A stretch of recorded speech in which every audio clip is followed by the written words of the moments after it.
오늘은 요양보호사의 역할 중에 좀 무거운 그 역할을 하나 말씀드리려고 합니다. 물론 이 역할이 요양보호 학원에서 뭐 가르쳐 주신다거나 뭐 매뉴얼에 있는 건 아니에요. 살다 보니 이런 일이 발생하게 되는데, 요양보호사라면 여러분은 어떤 생각을 하십니까? 케어기버다. 돌봄을 하는 사람들이다. 특히 에이지드 어르신의 케어기버다라는 생각을 하죠. 나이 드신 어르신을 돌보는 거.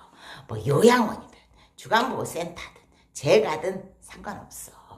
그냥 돌보는 사람들이야. 그래서 제가 예전에 똥 치우고 식사 제공하는 그 단순한 일이다. 나는 그렇게 생각해요.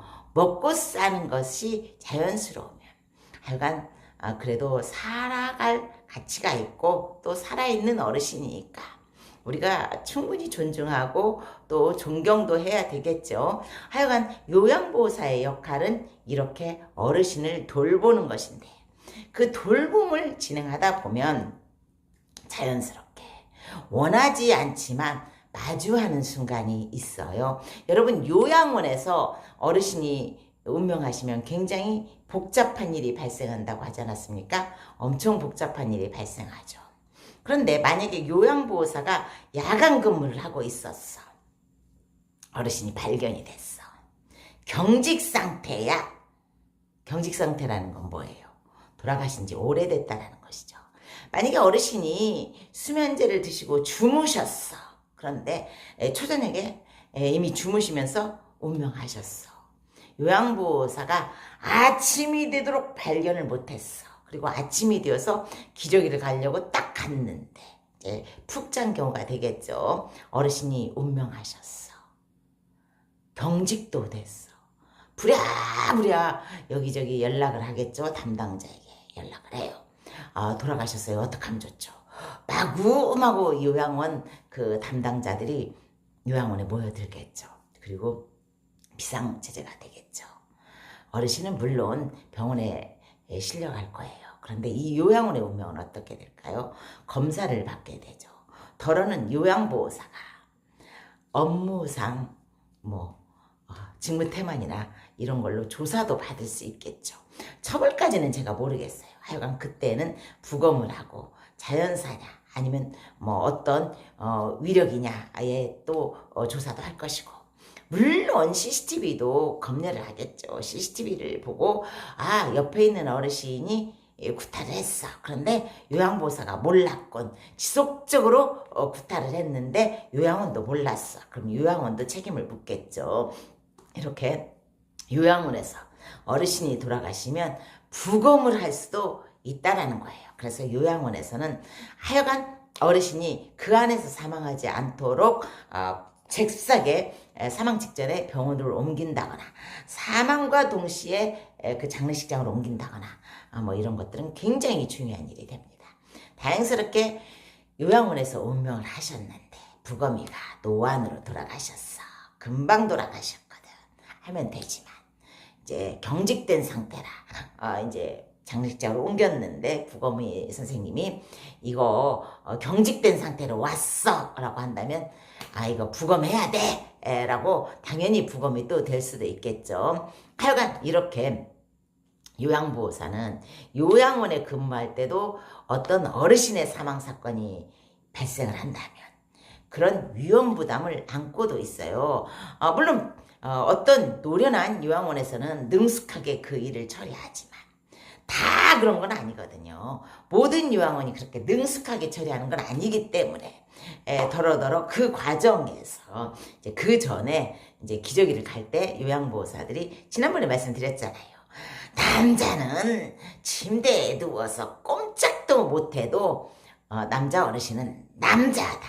그래서 이제 요양보호사들의 손도 잡고 이렇게 어깨를 이렇게 상체를 기울였을 때 앞가슴도 덜썩 만지고 뭐 이런 일이 발생할 수 있다라는 거죠.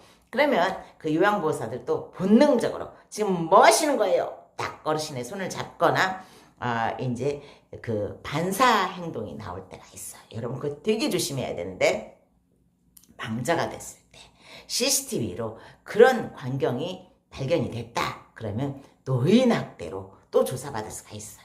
이렇게 요양보호사는 항상 위험을 안고 요양원에서도 살아가는데 하여간 너무 길어지면 안 되니까 이제 제가 어르신을 돌보는 그런 요양원에서 물론 주간보호센터에서도 갑작스럽게 어르신이 쓰러진다거나 또 어떤 사건 사고가 발생할 수 있겠지만 특히 제가는 혼자 독거노인인 경우가 참 많단 말이죠. 그런데 이제 독거 어르신의 집은 그래도 어르신만의 케어니까 요양보호사 선생님들이 부담 없이 좋아라 하시면서 드나들게 되는데 말짱했던 어르신이 다음날 가보면 쓰러져서 운명에 계시는 경우가 있어요. 독거 어르신들은 대부분 요양보호사 선생님들에게 자기 키를 하나씩 주시거든요. 혹시 내가 없어도 우리 집 청소도 하고 우리 집 정리도 하시고 가셔야 되고 또 요양보호사 선생님들이 열쇠가 없으면 출근했을 때 찍 찍어야 되고 또 퇴근하기 전에 또 찍 찍어야 되는데 그것에 대한 불이익을 굉장히 이제 어르신들께서 독거 어르신들은 또 걱정을 해주시니까 내 열쇠 내가 하나 드릴 테니까 이걸로 열고 들어와서 찍고 청소하고 날 기다리시면 내가 금방 올 겁니다 라고 하나씩 주셔요. 그럼 이제 어르신들이 그렇게 그 이제 요양보호사 선생님들을 배려한 그 열쇠를 들고 요양보호사 선생님들이 출근을 하실 거 아니에요. 어느 날은 띡 눌렀는데 아무도 대답이 없어. 이 요양보호사 선생님이 그냥 가시지는 않을 거 아니에요. 문을 열고 오늘 바로 그날인가 보다. 안 계시는 날이야. 들어가셔요. 그러면 어르신이 본의 아니게 움직이다가 쓰러져서 운명하신 경우도 있고 주무시나 보다 하고 일을 하고 있는데 아무리 불러도 대답이 없어. 그럼 가보잖아요. 주무시다가 운명하신 경우도 있어요. 그래서 제가 요양보호사가 에이지드 어르신의 집에 오시는 경우는 그 집안일을 케어한다라는 경우만이 아니라 본의 아니게 그 운명하신 어르신을 즉시 발견하는 수단이 되기도 해요. 굉장히 놀랍겠죠. 얼마나 무섭겠어요. 119에 신고를 하고 또 그 뒤처리를 하지만 이제 독거노인 어르신들은 이제 보통 이제 하여간 다양한 사연이 있기는 있지만 그건 또 나중에 말씀을 드리겠어요. 요양보호사에게는 직접 그 죽음 그 시체라고 말씀드릴게요. 간단하게. 그 목격을 한 그 당사자잖아요. 처음에 목격한 그 당사자.